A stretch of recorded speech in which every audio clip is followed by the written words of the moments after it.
After having lost some grounds in the Brazilian stills, Armel Leclerc has caught up some wind. At noon, he was ahead of Alex Thompson by 165 miles. Oh là là là là, c'est incroyable. Incredible. What suspense! What suspense! We'll figure things out after the doldrums. It's pretty much the next delicate obstacle.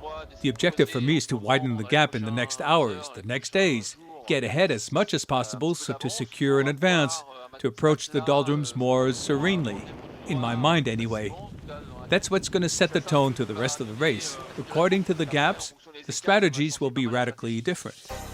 In third position, Jérémy Bayou's untiringly gaining on the leaders. He's only 513 miles away of Alex Thompson. It's a nice progression. I'm mostly glad to have looked ahead, not to have said to myself, it's over, they're 1,000 miles ahead, and it won't change anything. You always got to look ahead. Things are a little harder for Jean-Pierre Dick, who's threatened more and more every day by the Eliès-Le-Cam tandem. Yann Eliès is now only 43 miles away from Jean-Pierre Dick.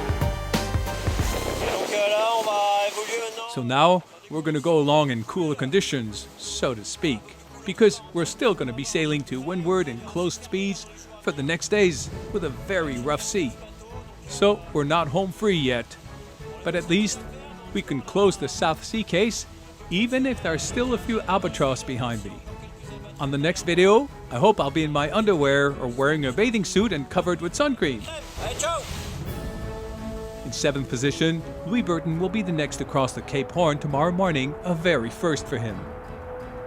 I got an email from the Chilean authorities asking me to be careful because this is the most dangerous place on the planet. So that makes it even more exciting, and at the same time it's scary to cross this area. Maybe I blew it out of proportion in my mind, but yes, I have to admit I'm a little scared. In the Pacific South, a very virile Pacific, several skippers had to do with heavy technical problems. Rigging damages for Conrad Coleman, who was able to secure his J1 stay in a raging sea with near 60 knots gusts.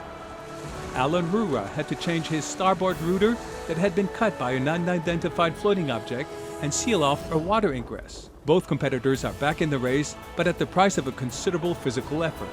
And finally, Endau Koinin, who after dismasting is struggling to reach Dunedin Harbour in New Zealand. He's going to have to put up with another windstorm. Most definitely, the Great South doesn't spare anyone.